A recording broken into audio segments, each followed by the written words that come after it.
मुझे पता है आपके और कानून के बीच में जंग चल रही है। आप कानून तोड़ें या कानून आपको, इसे मुझे कोई मतलब नहीं।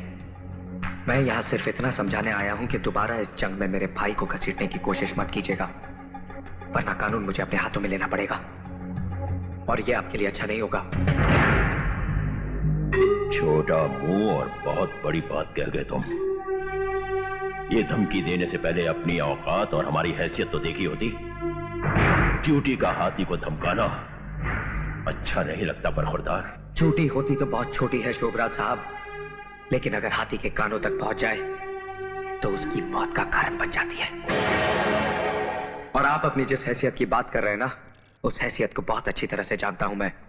बहुत अमीर करोड़पति हैं आप, लेकिन अपने बेटे की जिंदगी बचाने के लिए भिखारी बनकर मेरे बाबूजी के सामने भीख मांग चुके हैं आप।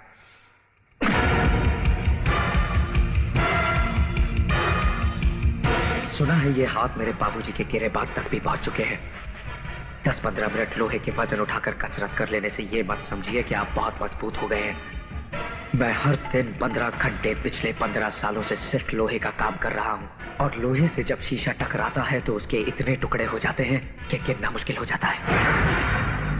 अंग्रेजी में एक कहावत है, एंगर। किसी और को सुनाना। मैं सिर्फ एक जुबान समझता हूं, हिंदुस्तानी, और उसमें एक कहावत है, 100 सुनार की और 1 लोहार की।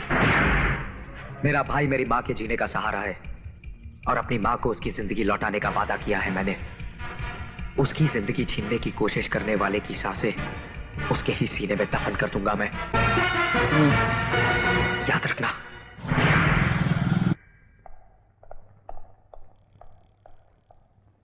सर, अगर आप कहें तो। नहीं माइकल,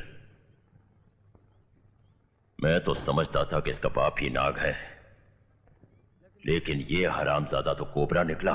दोनों के फन को चलने का कोई दूसरा तरीका सोचना पड़ेगा। क्या कह रहा था वो?